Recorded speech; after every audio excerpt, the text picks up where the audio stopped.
Hello, this is Larry again. I'm in my home doing some great recipes for you. Some of these I've been doing for many years, and people seem to enjoy them. That's why I'm going to share them with you. I'm making homemade fruit cobbler, and it is one of my friends and family and my church favorite recipes. I'll go through it so that I baked one already so that you can see the finished product, and I'm doing another one for you.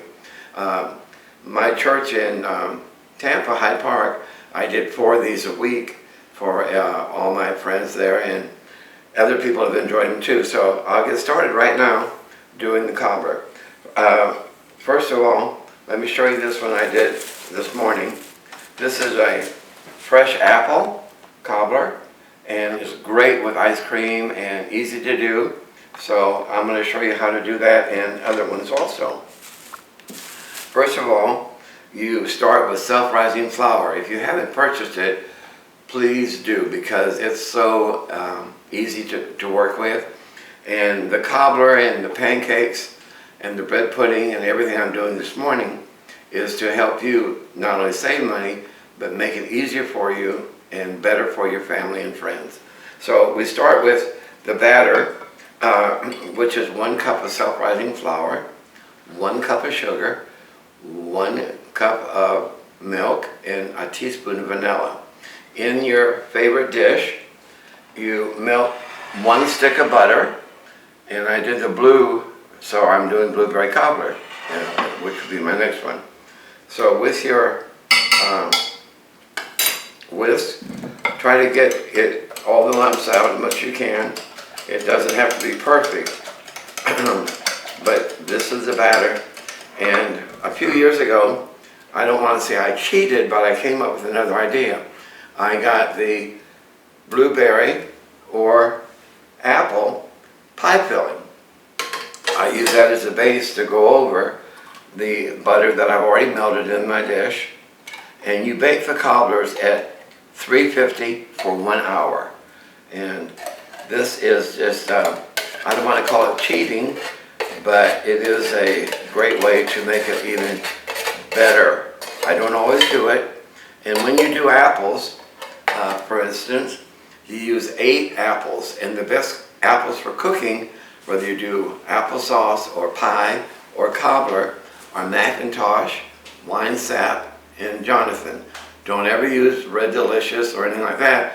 They don't have the body to stand up to baking, and they don't taste as good. So you want to make sure you do that.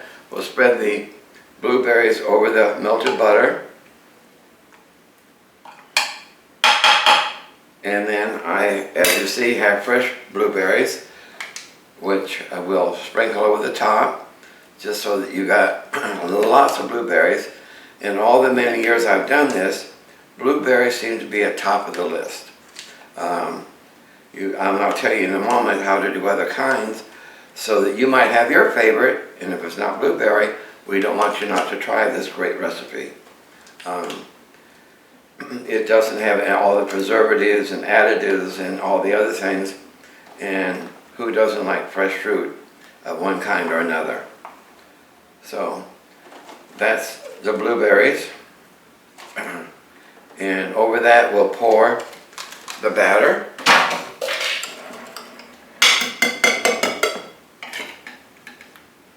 Just evenly do it so that it covers all the different fruit. And some of the fruit, when I do the cobblers, I add cinnamon for those who like that taste. Just lightly sprinkle it over the top, and you're ready to bake. And again, 350 for 1 hour. Now, I have also done pineapple, and I do the pineapple right over the butter, add the batter, and sprinkle a little bit of the sweet coconut, so you have like a pina colada. And if you like peaches, when they're in season, this is the way you do a peach. You bring it to a rolling boil, and then the skin comes right off. It's just like nothing to it at all. You don't have to peel it. You want to get all the skin off of it. Core it. Get your seed out. And I'm just trying to show you as fast as I can how you can do a peach. You do peach cobbler. And then when they're in season, I bag up all my own in frozen, so I have just enough to do a cobbler whenever I'm needed. So I always do blueberry, strawberry, peach, and all the time. You don't have to worry about apple because apple you can buy almost year round. So this is a way to do cobbler, and I hope you'll try it and most of all enjoy it. Okay, this is fun recipe number 2. Again, I like to have people maybe save money, have better food to eat, and better for you and your family. This is old-fashioned bread pudding. Again, I've been doing this forever, but with time I've also made variations to it, only because people said, I like this, but oh, I wish it, so I did all the I wish I would. So first of all, decide on your size of your baking dish.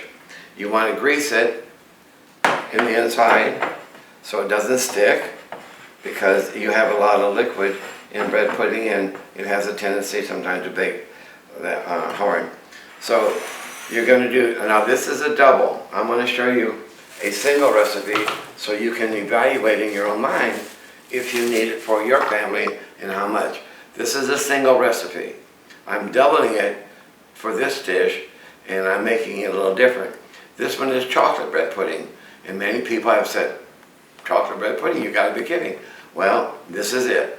And you can use very variables on your bread pudding. First of all, use day-old bread, or maybe what's for sale or on sale at your favorite place to grocery shop. So I've added this. This also has, believe it or not, 8 chocolate chip cookies in it, cocoa, and I use chocolate milk instead of regular milk to make the chocolate bread pudding. And then to finalize it, I try to serve it warm and do it with Hershey's chocolate and add a little ice cream. Can't be beat, and your family and kids especially will love it. Now this is a double recipe. This is double the amount there. And these are just day-old bread that I've already cubed for you. And we're going to add to that milk and some eggs that I've already beaten for you. So this has 4 beaten eggs,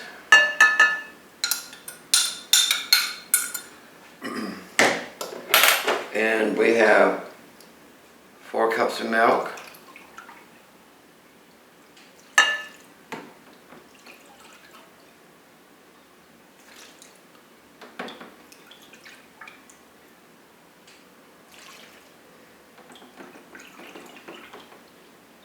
right to the last drop, or good to the last drop as they say. You're going to want to add your cup of raisins, and this is what really the old-fashioned way, and then also a sliced apple into your bread pudding. And how you do the apple so that you know for future reference, just cut it in 2, cut it in quarters or fourths, cut out your stem and the hard center in the middle. Be sure you get all that out because it's really tough to chew, and you don't want to do that or have your guests get into that.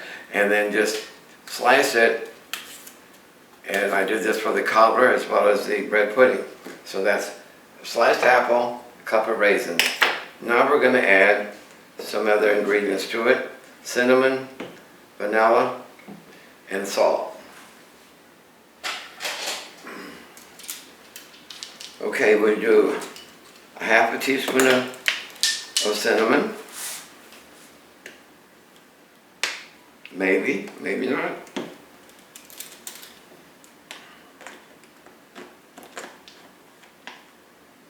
Just sprinkle it in.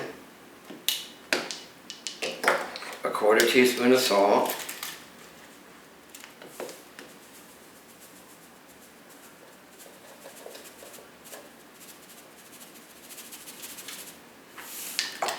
And the cap of the vanilla. Now the cap of most all vanillas is 1 teaspoon.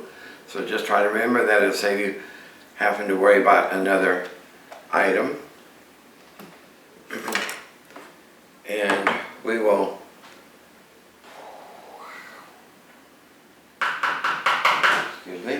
stir all this together, and be sure that the bread crumbs that you've done, you can also use croissants, you can use any kind of day-old bread. It just depends on what, like I say, you can buy at the grocery or what your favorite taste is. And again, this is just bread pudding at its best, the old-fashioned way, and pour it then, of course, into your baking dish.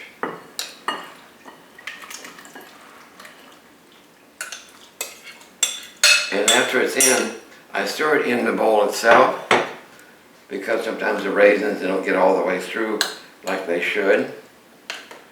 And because of the eggs, you're going to have it rise way up, and you're going to think, oh, I'm going to have it come over the bowl. Well, it usually comes right to the top, and then as you saw in the chocolate one, it goes back down into your bread pudding. Now, you can do pina colada again with this, your fresh pineapple, and with your coconut, or whatever your favorite tastes are. So this is bread pudding, and I hope you enjoy it. Recipe number 3, and another one you're going to love, because everybody loves homemade pancakes. You don't have to buy the mix anymore from the grocery store, which costs you a lot. It has additives and all kinds of things in it. This is plain and simple pancakes. When I was a member of my church in Atlanta, I would do almost 300 for all-you-can-eat $5 special. People do love pancakes, and with my recipe, you can do so many variations that you'll be surprised that I never thought that could be a pancake. So we're going to outdo all the pancake places, so you can do these at home, enjoy them, and be in good health. One thing that I wanted to mention on the apples that I forgot to do just a second ago, I'm adding this only because so many people love homemade applesauce. You just have to do the apple like I showed you after you peel it, add 1 cinnamon stick and a little drop of lemon juice, cook it slow in a little bit of water, and you have homemade applesauce. And it's no additives again, nothing, no sugar, just great.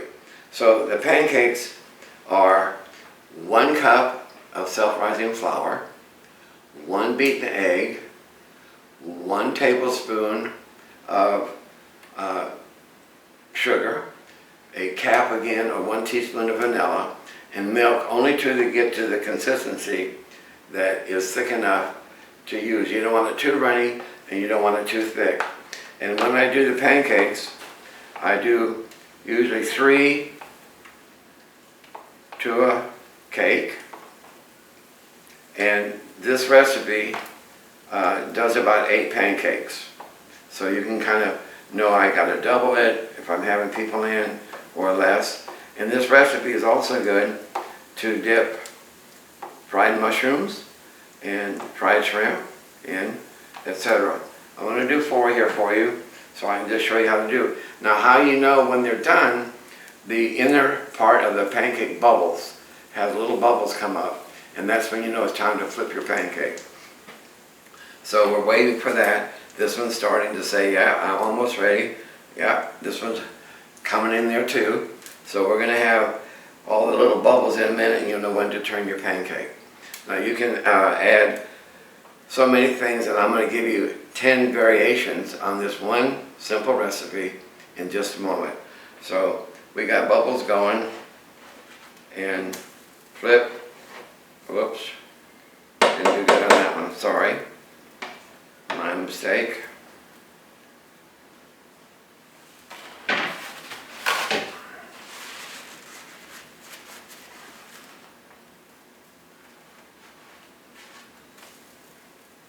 I'm not a good flipper today.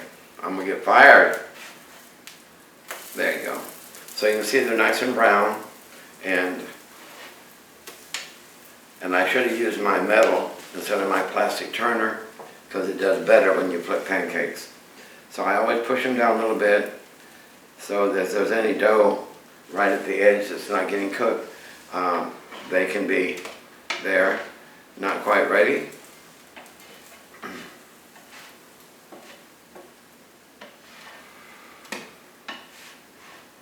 These aren't pretty, but they are delicious.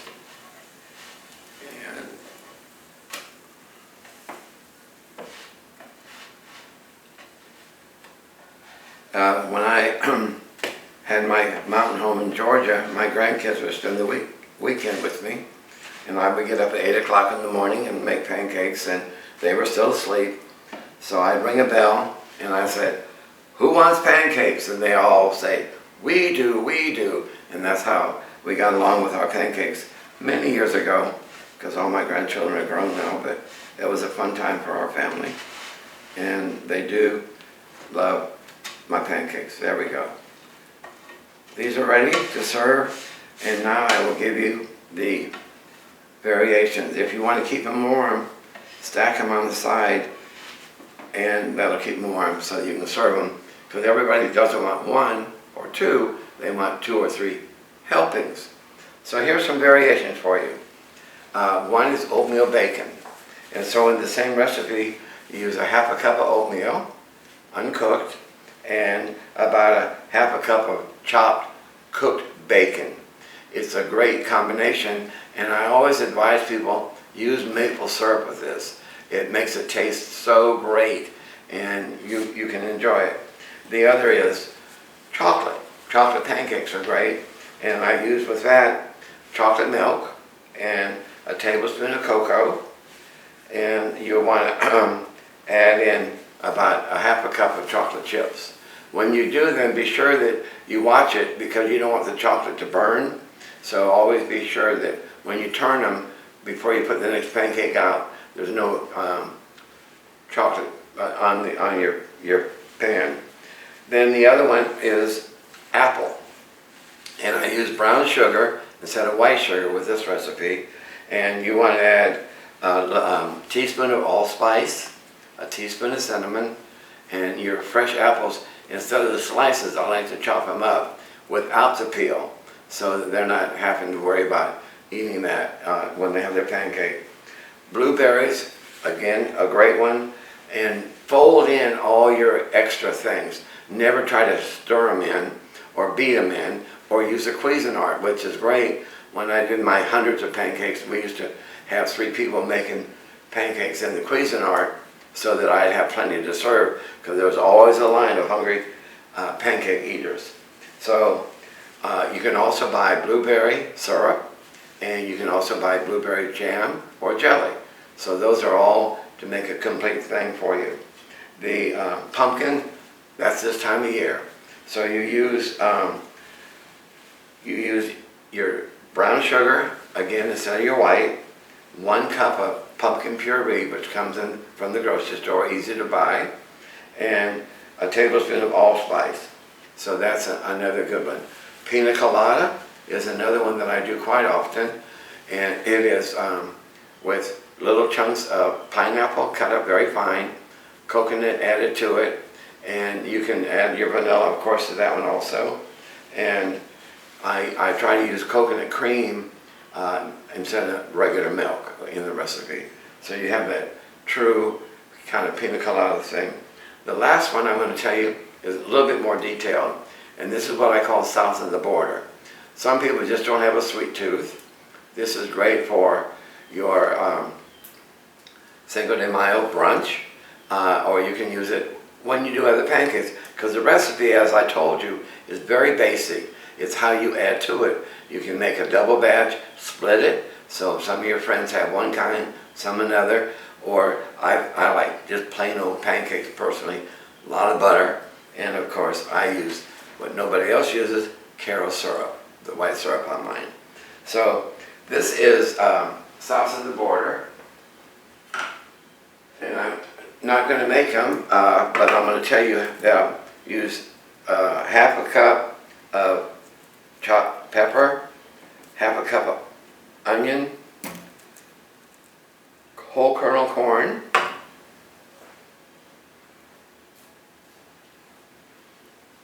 half a cup of black beans, and you use about a cup of cornmeal or your instant mix that you make corn muffins with, or plain cornmeal to give it that little texture difference for your taste.